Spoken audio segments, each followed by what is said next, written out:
Hello दोस्तों, आप हैं ऑनलाइन जीके मंच यूट्यूब चैनल में। दोस्तों, इस वीडियो में जीके के इम्पॉर्टेंट क्वेश्चंस हैं और ये सभी क्वेश्चन आपके आने वाले सभी एग्जाम जैसे कि एनटीपीसी, ग्रुप डी, एसएससी और जितने भी आने वाले एग्जाम हैं उनके लिए बहुत ही इम्पॉर्टेंट हैं। तो आप पूरा वीडियो देखें बिना स्किप किए। तो चलिए शुरू करते हैं आज का वीडियो। पहला सवाल है, पुरुषों में नसबंदी को क्या कहा जाता है? तो राइट आंसर है ऑप्शन है वैसेक्टॉमी कहते हैं। ठीक है, पुरुषों में जो नसबंदी होती है उसे कहते हैं वैसेक्टॉमी। अब सवाल आता है कि स्त्रियों में जो नसबंदी होती है उसे क्या कहते हैं? तो उसे कहा जाता है ट्यूबेक्टॉमी। ठीक है, तो इन दोनों को याद रखें कि पुरुषों की नसबंदी वैसेक्टॉमी और स्त्रियों में जो नसबंदी होती है उसे कहते हैं हम ट्यूबेक्टॉमी। ठीक है, चलिए अगला सवाल देखें। गांधी जी को सबसे पहले राष्ट्रपिता किसने कहा था? तो राइट आंसर है ऑप्शन सी, सुभाष चंद्र बोस जो हैं इन्होंने गांधी जी को कहा था सबसे पहले राष्ट्रपिता। और गांधी जी को महात्मा भी कहा जाता है, महात्मा गांधी कहते हैं, आपको पता होगा। तो महात्मा की जो उपाधि है वह किसने दी? यह भी एग्जाम में पूछा जाता है, बहुत इंपॉर्टेंट क्वेश्चन है। तो यह दी गई थी रविंद्रनाथ टैगोर के द्वारा। ठीक है, अगला सवाल देखते हैं। नीति आयोग के पहले उपाध्यक्ष कौन है? तो ये जो नीति आयोग है यह योजना आयोग के स्थान पर 1 जनवरी 2015 को इसकी स्थापना हुई थी। ठीक है, इसके जो अध्यक्ष होते हैं वह भारत के राष्ट्रपति होते हैं। तो इस तरह से इसके पहले अध्यक्ष कौन थे? तो नरेंद्र मोदी। लेकिन यहाँ पर सवाल है कि पहले उपाध्यक्ष कौन थे? तो इसके जो पहले उपाध्यक्ष थे उनका नाम था अरविंद पनगड़िया। तो ऑप्शन है राइट आंसर होगा। और वर्तमान में जो इसके उपाध्यक्ष हैं उनका नाम है राजीव कुमार। ठीक है, कबीर किनके शिष्य थे? कबीर जो है यह किसके शिष्य थे?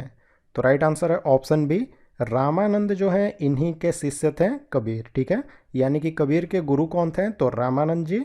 और ये जो कबीर हैं इनका जन्म हुआ था बनारस में। ठीक है, और इनकी मृत्यु हुई थी मगहर में। तो इन तीनों को याद रखना आपको। ठीक है, अगला सवाल देखें। भारतीय राष्ट्रीय कांग्रेस नाम किसने दिया? तो राइट आंसर है ऑप्शन बी, दादा भाई नौरोजी जो हैं इन्होंने ही भारतीय राष्ट्रीय कांग्रेस नाम दिया था। यह जो भारतीय राष्ट्रीय कांग्रेस है इसकी स्थापना हुई थी 28 दिसंबर 1885 को, मुंबई में हुई थी। तो जगह का भी नाम याद रखें। और इसके जो पहले अध्यक्ष थे उनका नाम था WC बनर्जी। ठीक है, मौसम के अनुसार पत्तियां झड़ती हैं क्योंकि इनमें बनना बंद हो जाता है।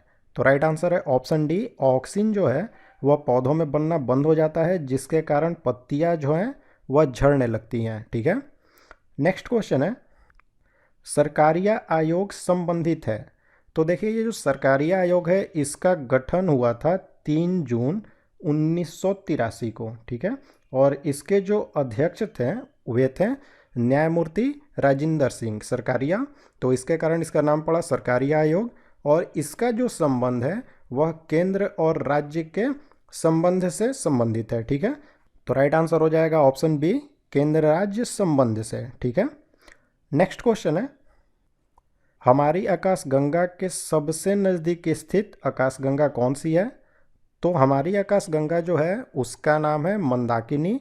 और इसकी जो सबसे नज़दीक की स्थित आकाशगंगा है उसका नाम है एंड्रोमेडा। तो ऑप्शन है राइट आंसर होगा।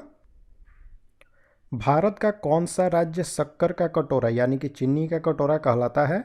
तो राइट आंसर है ऑप्शन बी, उत्तर प्रदेश जो है इसी को शक्कर का कटोरा कहते हैं। ठीक है, भारत में। लेकिन अगर पूछा जाए कि विश्व में चीनी का कटोरा किस देश को कहते हैं तो वह है क्यूबा।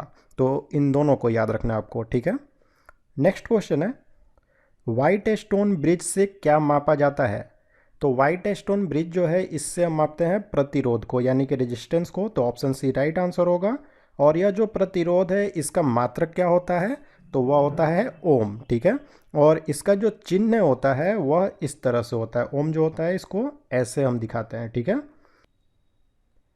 केंद्रक का विभाजन क्या कहलाता है?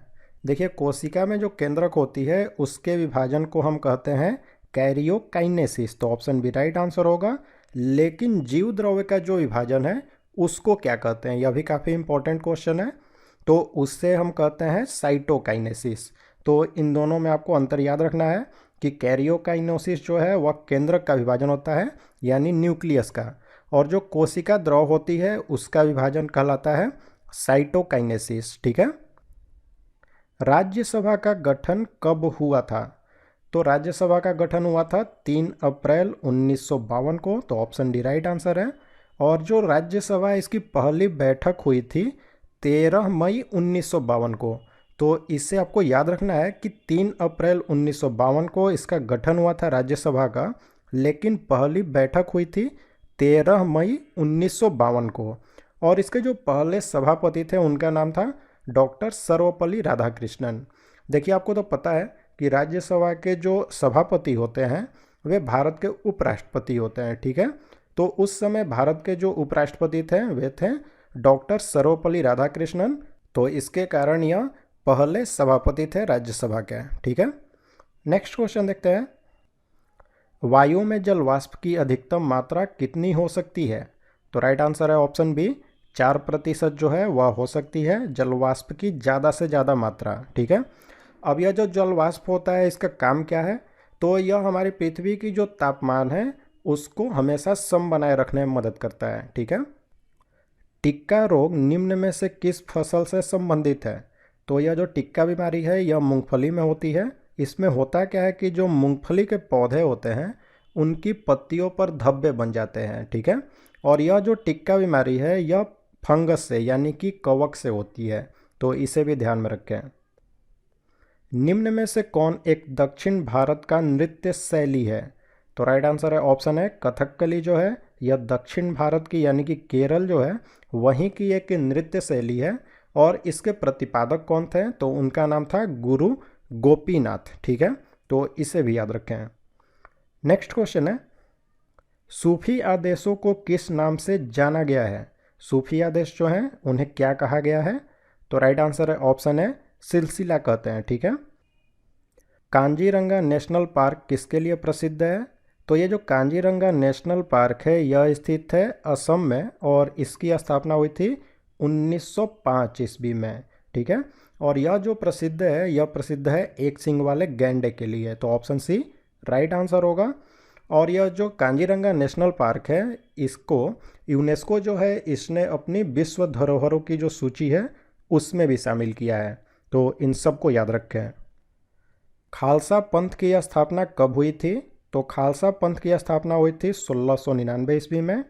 अब आपसे मैं पूछूं कि खालसा पंथ जो है इसकी स्थापना किसने की थी?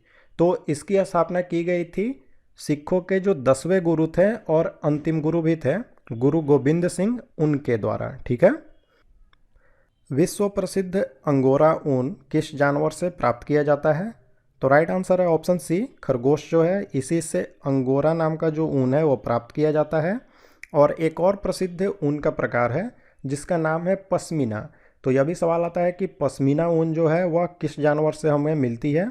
तो उस जानवर का नाम है बकरी, यानी कि अंगोरा ऊन जो है वह खरगोश से मिलती है और पश्मीना ऊन जो है वह बकरी से मिलती है। ठीक है।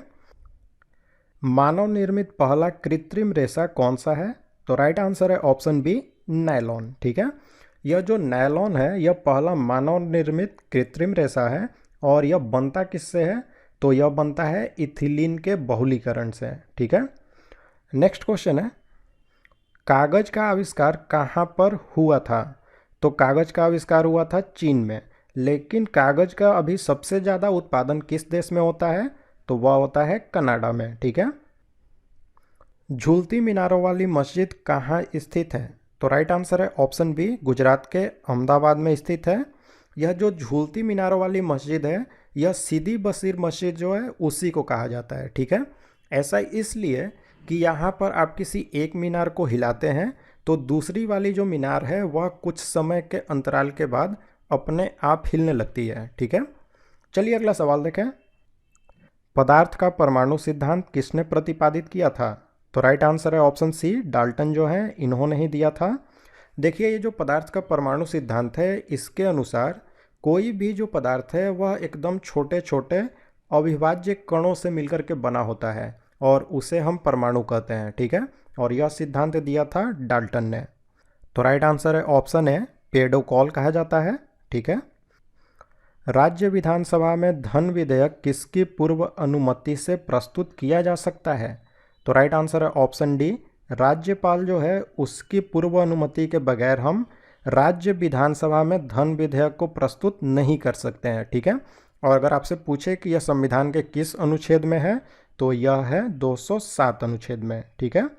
तो दोस्तों ये थे सामान्य ज्ञान के कुछ इंपॉर्टेंट क्वेश्चंस। तो अब आप लाइक और कमेंट करके हमें ज़रूर बताएं कि आपको ये वीडियो कैसा लगा, और ज़्यादा से ज़्यादा अपने दोस्तों के साथ शेयर करें। और साथ ही में दोस्तों जीके के इसी तरह के इंपॉर्टेंट वीडियो को देखने के लिए हमारे चैनल को सब्सक्राइब करें, और जो बेल बटन का आइकन है उससे भी प्रेस कर दें, जिससे नोटिफिकेशन आपको मिलती रहेगी।